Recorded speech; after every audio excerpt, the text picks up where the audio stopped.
affects your body.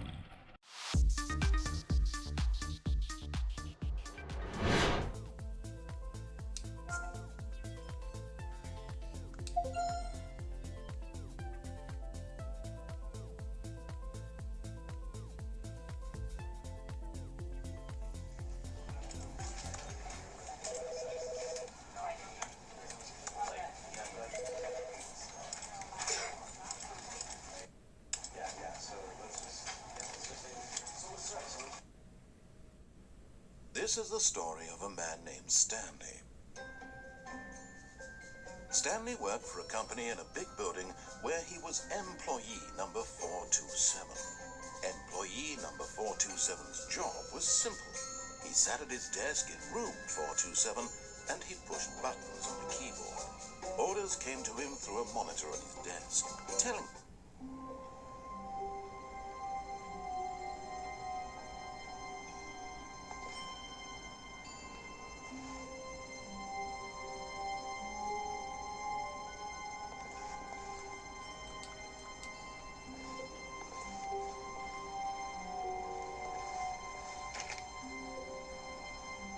all of his co-workers were gone. What could it mean? Stanley decided to go to the meeting room. Perhaps he had simply missed a memo. No matter how hard Stanley looked, he couldn't find a trace of his co-workers.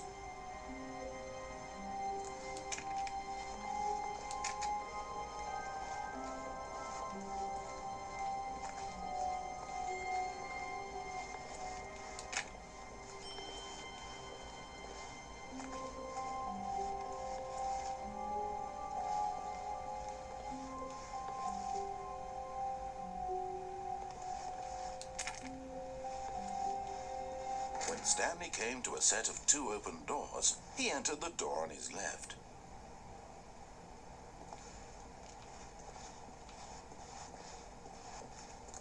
This was not the correct way to the meeting room, and Stanley knew it perfectly well. Perhaps he wanted to stop by the employee lounge first, just to admire it.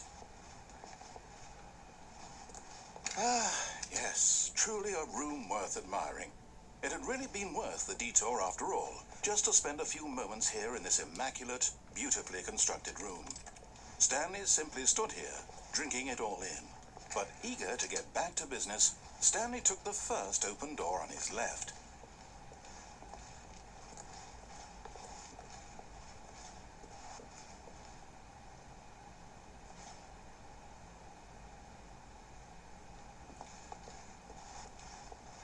Stanley was so bad at following directions, it's incredible he wasn't fired years ago.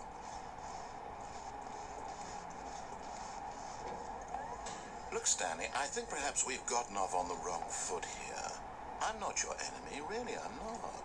I realize that investing your trust in someone else can be difficult, but the fact is that the story has been about nothing but you all this time.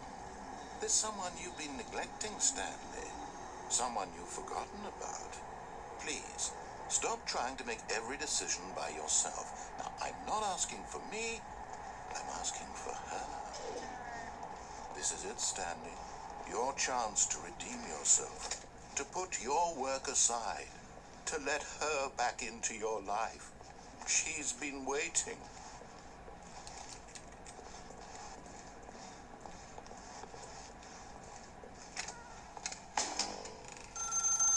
That's her, Stanley. You need to be the one to do this, to reach out to her.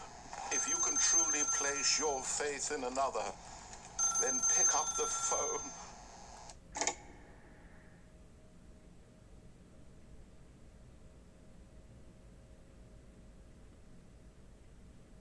Oh, Stanley, is that you? Hold on, sweetie. Sorry to keep you waiting. I'm just pulling the bread out of the oven. All right. Okay, there we go. All right, now, I want you to come in and tell me all about your day. Gotcha. Oh, come on. Did you actually think you had a loving wife who'd want to commit their life to you? I'm trying to make a point here, Stanley. I'm trying to get you to see something. Come inside. Let me show you what's really going on here. This is a very sad story about the death of a man named Stanley.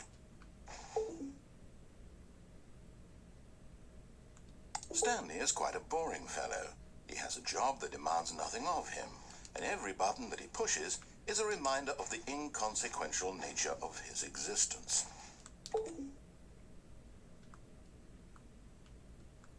Look at him there, pushing buttons, doing exactly what he's told to do. Now he's pushing a button. Now he's eating lunch. Now he's going home.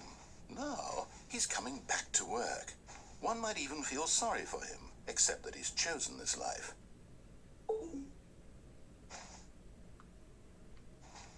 But in his mind, in his mind he can go on fantastic adventures.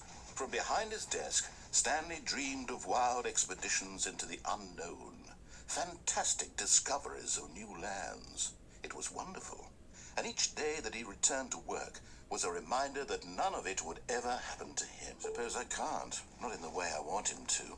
But I don't make the rules. I simply play to my intended purpose, the same as Stanley. We're not so different, I suppose. I'll try once more to convey all this to him. I'm compelled to. I must. Perhaps, well, maybe this time he'll see. Maybe this time. And I tried again, and Stanley pushed a button. And I tried again, and Stanley pushed a button. And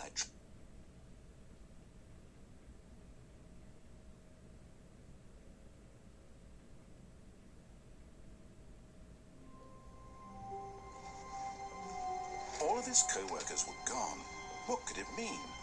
Stanley decided to go to the meeting room. Perhaps he had simply missed a memo.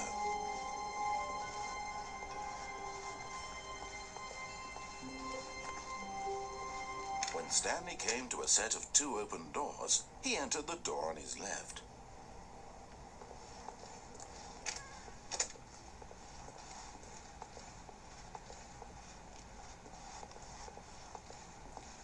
Yet there was not a single person here either.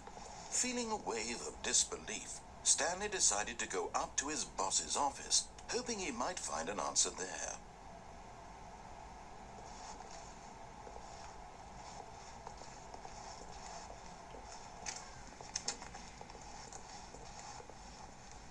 Coming to a staircase, Stanley walked upstairs to his boss's office.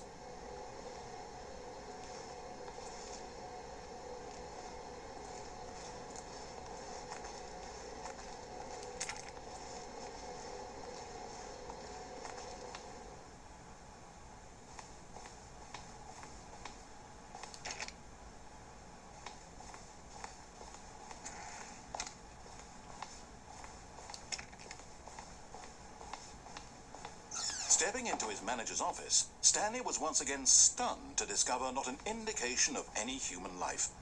Shocked, unraveled, Stanley wondered in disbelief who orchestrated this. What dark secret was being held from him? What he could not have known was that the keypad behind the boss's desk guarded the terrible truth that his boss had been keeping from him. And so the boss had assigned it an extra secret PIN number, 2845. But of course, Stanley couldn't possibly have known this.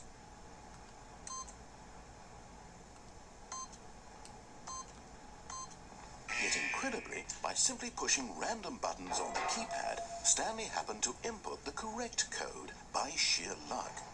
Amazing. He stepped into the newly opened passageway.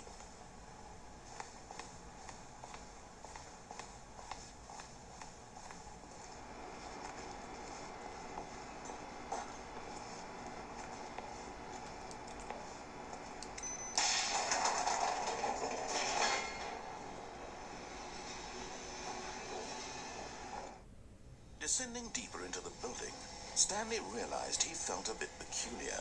It was a stirring of emotion in his chest, as though he felt more free to think for himself, to question the nature of his job. Why did he feel this now, when for years it had never occurred to him? This question would not go unanswered for long.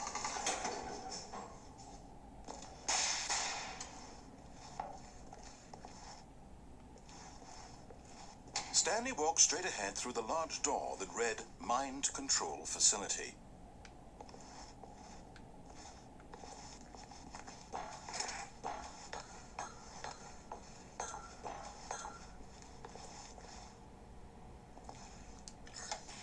lights rose on an enormous room packed with television screens.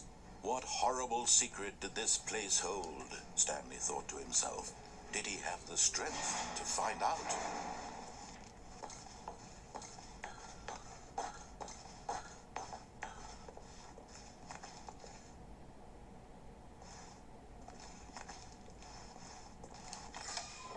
Now the monitors jumped to life, their true nature revealed.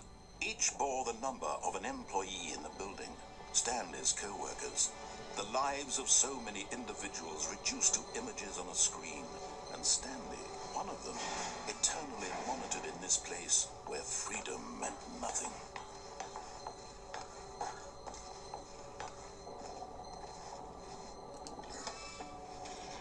This mind control facility, it was too horrible to believe. It couldn't be true. Had Stanley really been under someone's control all this time? Was this the only reason he was happy with his boring job? That his emotions had been manipulated to accept it blindly? No. He refused to believe it. He couldn't accept it. His own life in someone else's control? Never. It was unthinkable. Wasn't it? Was it even possible? Had he truly spent his entire life utterly blind to the world?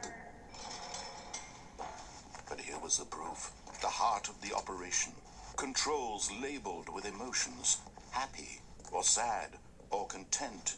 Walking, eating, working. All of it monitored and commanded from this very place. And as the cold reality of his past began to sink in, Stanley decided that this machinery would never again exert its terrible power over another human life. For he would dismantle the controls once and for all.